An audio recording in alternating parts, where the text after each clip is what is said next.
delivering question papers on time. The delay, however, was resolved, and they were able to eventually deliver those question papers, and the exam continued. Apart from that, there's nothing else. We are delighted that we started off well, even though it was raining in some parts and very cold in others. That did not disrupt the start of the exams for the class of 2023.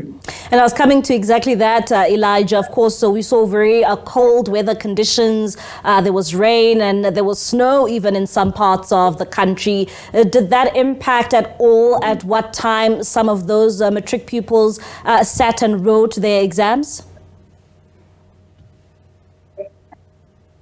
Not at all. I think the anxiety of day one worked on everyone to the extent that everyone woke up in time, and they tried to get to the exam centers in good time as well. Even when we went with the minister today to Rhodesfield School of Specialization, we found that learners were there very early and that the teachers were there early as well. But across the country, same was said about the arrival of the chief vigilators or those individuals in the school who are tasked with collecting question papers. They arrived on time and got what they were supposed to collect and delivered it to the different exam centers. So we're happy that there was no problem as a result of the adverse weather conditions. And Elijah, coming to the matric papers, I see that, the Basic Education Department has taken more stringent measures to ensure that we don't see any leaking of examination papers. And I understand that state security has also been roped in. Just tell us what kind of role state security will be playing in terms of, how different these exams will be when it comes to protecting those matric papers. Well, without going into too much detail, I can say that they provide advice in terms of the things that we can do to secure our question papers. Remember, they are specialists in security of different types, so they have been very helpful in giving advice to the department in terms of what we can do to vet the individuals that are involved in the system, but also how to fix the physical environment to the extent that it is able to detect and pick up any activities that may be inconsistent with the exam regulations. So we appreciate what they've done. It's not the first time that they're involved with us.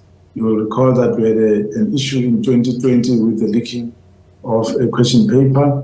Immediately after that, we worked with state security to ensure that we get their assistance.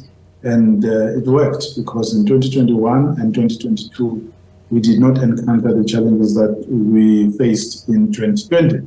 We hope that same will remain and happen again in 2023, that we go on without any major glitches. So we appreciate the advice that we're getting, and we hope it will help in tightening the security around all our facilities.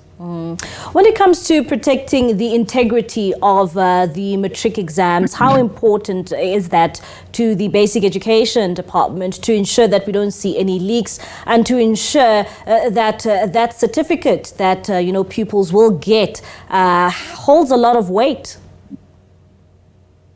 No, that's very important to us. The department does a lot of work to try to protect the image and profile of the examinations. We have this time around asked the teachers that are involved in invigilation to also sign a commitment. We also asked our candidates to sign a pledge in which they commit themselves to not getting involved in irregularities. But we also do our part from the side of the department together with provinces to tighten our storage facilities so that no one fix the papers. We also make sure that everything that we do is really geared towards ensuring that the certificate that each cohort will get is of good quality, in that there's no question about it. and that whoever produces that certificate anywhere, whether you're going to be applying for a job or applying to enter institutions of higher learning, there should be no doubt over the credibility of the piece of paper that you're going to receive when the minister releases the results in January next year. So we do everything, we invest our resources to ensure that we protect the credibility of the examinations, because that's all that we have.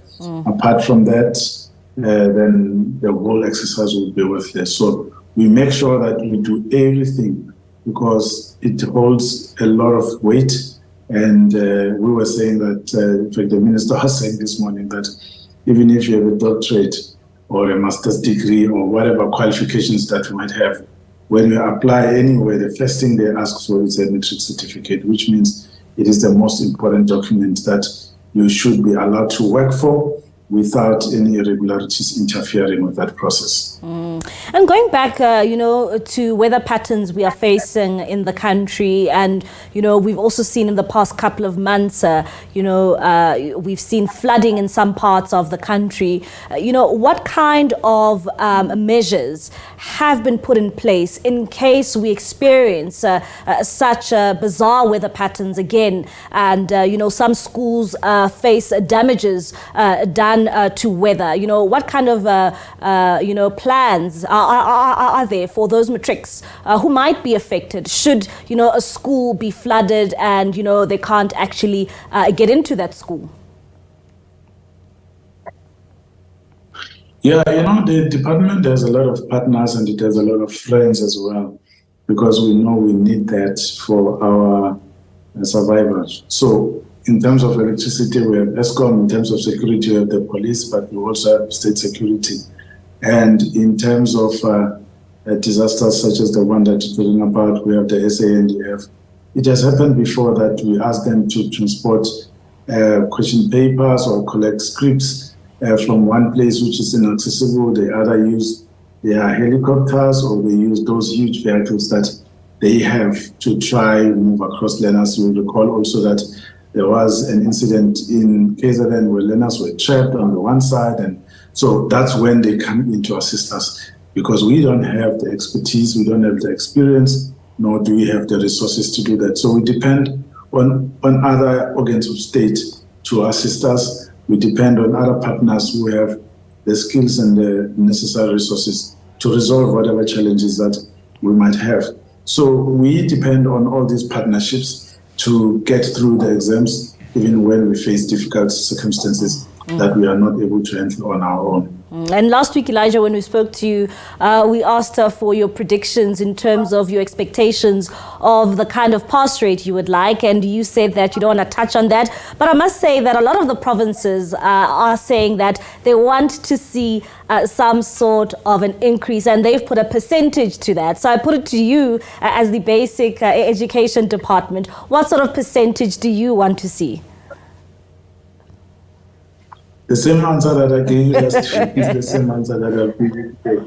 Because we are the center, we are the people that do the aggregate. So provinces are allowed to compete, but DBE does not compete with anybody. We work with them, we support them, we monitor what they do, and then at the end of everything, we then collect all the data, process it, and then give you a national aggregate, which is what the minister will be announcing on the 18th of January in 2024. So we leave it there, but we're hoping for an improvement.